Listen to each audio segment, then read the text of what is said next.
Now, in-depth coverage of the Texas legislative session. In session, in depth.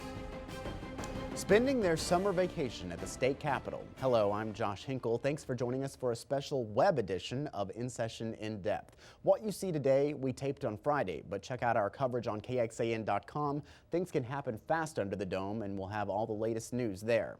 Many lawmakers thought they'd have a quick special session with just one issue, but more meetings and maybe more issues are keeping them here in Austin a lot longer than some would like. As soon as the regular session was over at the end of last month, Governor Perry called them back to tackle redistricting. So far, we know they have events scheduled through the 17th, next Monday. The governor told lawmakers to take on voting maps, where you vote and who you could vote for. The plan is to prevent more legal challenges and maybe keep Texas primary from being pushed back again next spring. Just to get you up to speed, the maps lawmakers drew last session were found by minorities to be discriminatory. So a court drew interim maps for last year's election. Now Governor Perry wants lawmakers to adopt those maps as permanent. So far, most say the state Senate map passes legal muster, but the state House and congressional maps might not. And here in Travis County, there's been heated discussion about those congressional boundaries. It's divided into 5 congressional districts, none of them based in Austin. So lawmakers are holding public hearings for voter input here in Austin and across the state throughout the special session. So far, we know Dallas, Houston, San Antonio, and Corpus Christi, though Democrats want more, maybe in South Texas. And some lawmakers also want to see Perry add other issues to the call, like windstorm insurance for coastal counties, legislation to further restrict abortions, a bill to let CHL holders carry weapons into college classrooms, and other items to address school choice. Weighing in on what's to come this special session, our special roundtable of political journalists joins us. Tim Eaton is from the Austin American Statesman. John Reynolds is from the Quorum Report. Welcome, guys. So we are engulfed in redistricting right now in the special session, and I understand kind of one of the points of contention is right here in Travis County. Tim, you want to explain that? Yeah, that's right. It's one of the main issues really in all of the redistricting battle. You know, we've got right now 5 congressional districts in Travis County. Actually 6 in Austin, if you count this one little piece of Williamson County. But these are all districts that are not anchored here in Travis County, and that's a point of contention for a lot of people.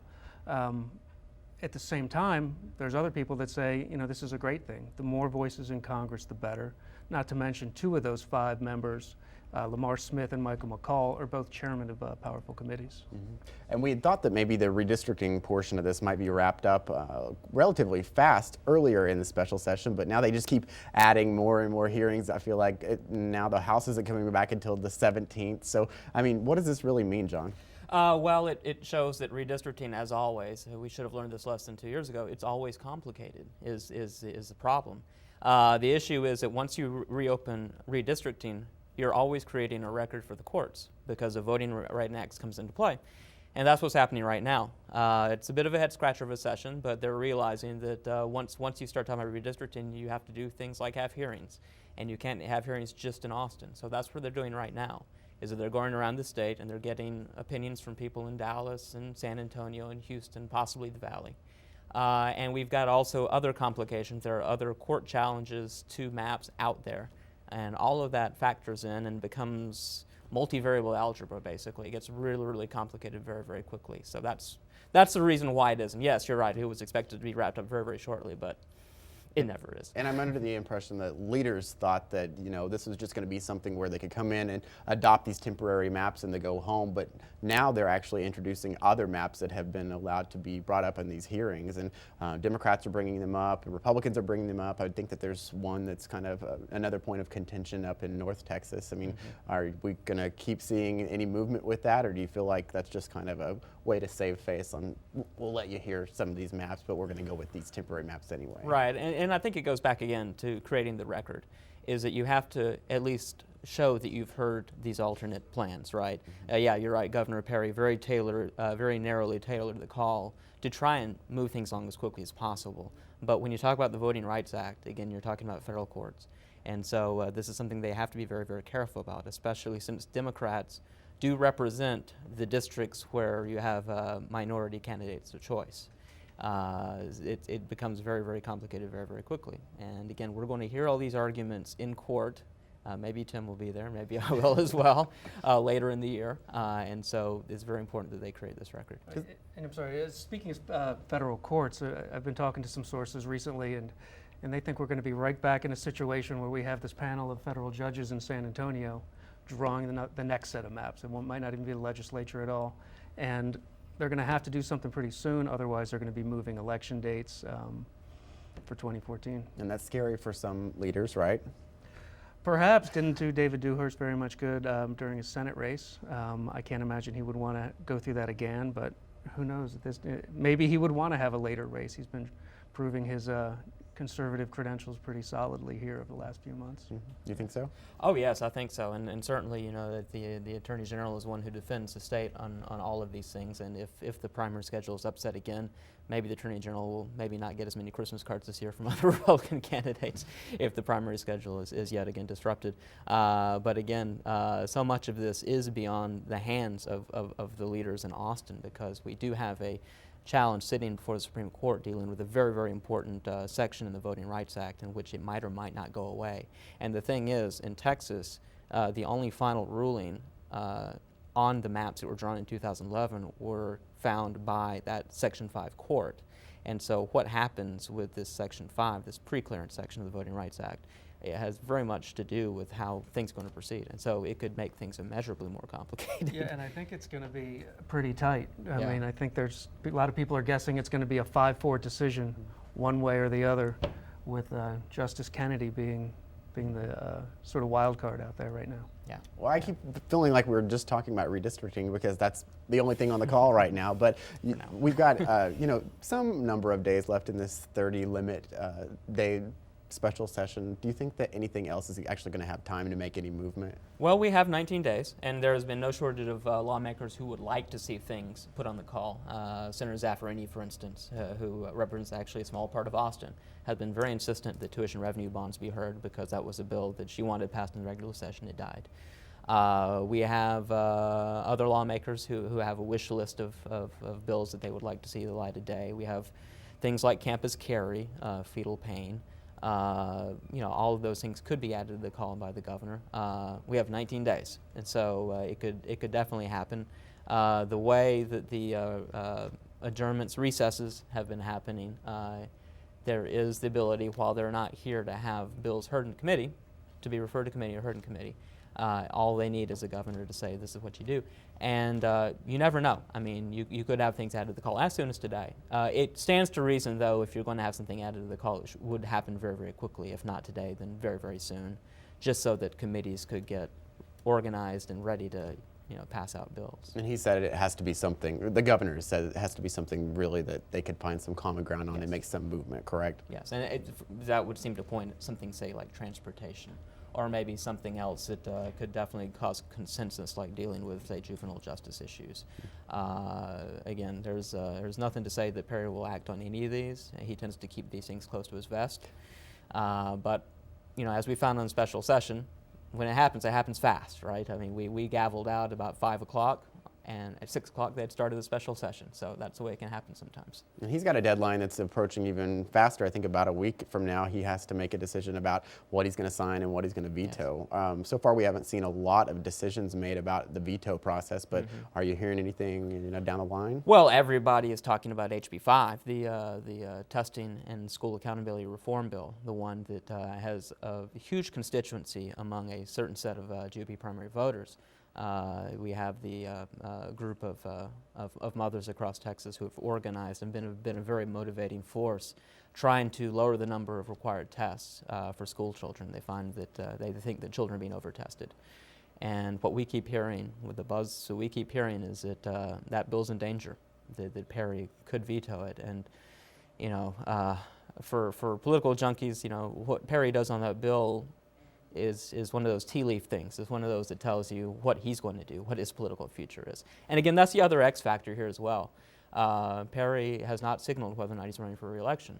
And a lot of his actions that take place in June He said he was going to tell us in June, didn't he? He did. And so you got to think that, if he's thinking about what he's going to do as far as next year, that his actions right now bear some imprint, bear some tea leaf as to what he might do. Yeah, and I think that school accountability bill could be really important when you think about that decision he has to make, because it could have major political repercussions. We're talking Texas has the most end-of-year exams for a person to graduate from high school, 15 right now. This bill would have brought it down to 5, but I guess Governor Perry thinks maybe that's too few. Is that what I understand? Yeah, well, you know, it's you know, there are arguments on both sides, and certainly the defenders of the current system would say we do not want to go backward on rigor and accountability.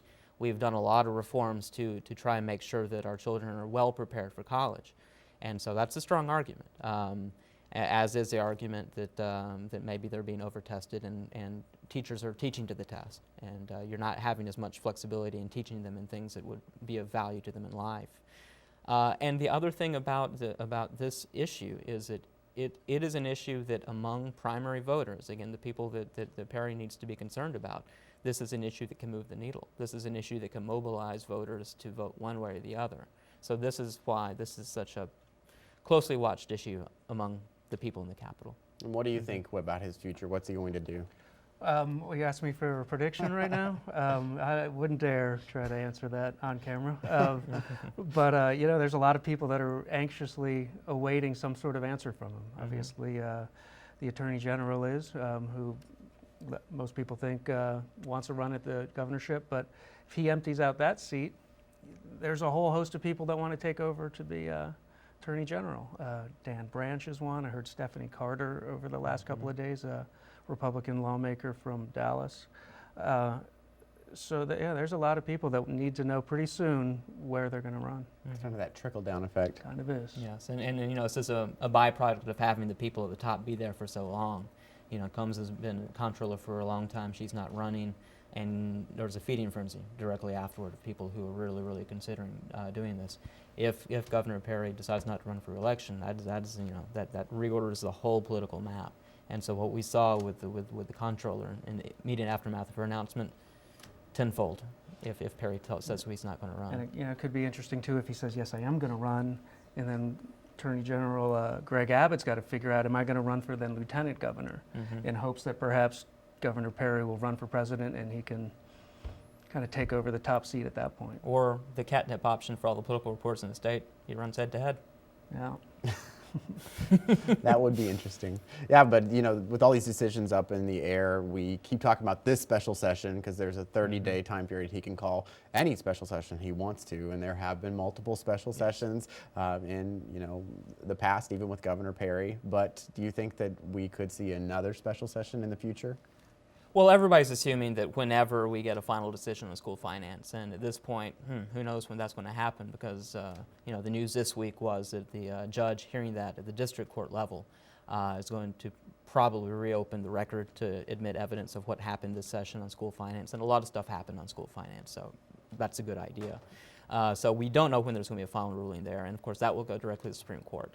And until the Supreme Court rules, we don't know what's going to happen. But the assumption is that when we do have a ruling, yes, we will need a special session of some sort to do. I'm sorry to interrupt, but that said, I've already heard, I don't know about you, but rumors in the Capitol about an immediate special session, maybe for redistricting, maybe for guns on campuses. You know, it could be a lot of things. I don't think anyone's making any summer plans at this point. July, is that what you're hearing? Yeah. Ooh. It's a hot place to be. But then again, trying to predict that's like trying to predict if the governor's going to run. So right. Yes. Yeah, but I guess if you've got a very specific topic like redistricting, really the redistricting committees are the only ones doing a lot of work right now. And I've been reading about lawmakers out fishing and stuff, and they don't have to be here. So I guess it's not as grueling as a regular session would be. Well, you got to remember too, in the Senate, it's half of the Senate that's on that committee, and it's 19 members in the House. So while it isn't all of them, it's still quite a bit, and there's still action going around the Capitol. So some people have taken some time, but many others still cannot. And they're still getting paid during all this time. This is one of the issues. When you have a bunch of lawmakers called in and there's a lot of idle time, then that's when the idle time, is the devil's workshop, right? I mean, you start getting grumbling, and I think we're starting to see some of that right now, saying, what are these people doing here? I don't know. It is one of those deals that it is one of the real powers that the governor has, the ability to call a special, and he could call any number of special sessions. He can call them right on top of each other as much as he wants. Now, again, the question would be for the the governor has to ask himself is it politically advantageous to have lawmakers in the Capitol all summer while I'm preparing to do whatever I'm going to do. But at the same time, the special session is when the governor has the most power. Indeed. He's setting the agenda, and of course, as well, once we get into special session, certain procedural rules in the Senate designed to protect the minority party go away. And that tends to grease the wheels sometimes for legislation, but in the case of something like redistricting, where again, Democrats by and large are representing the candidates of choice among minorities in the state, that's all part of the record as well for the court. Well, I hope you guys get to spend some kind of summer vacation away from the Capitol a little bit. That's a hope. Thanks for being with us today. I appreciate it. And be sure to visit the legislative section of KXAN.com for complete coverage of the special session. There you'll find our past episodes, our guide to the major players, and my blog from the Capitol. You can email me your thoughts and questions at josh.hinkle@kxan.com. You can also find me on Twitter @HinkleJ. Thanks for joining us for In Session In Depth.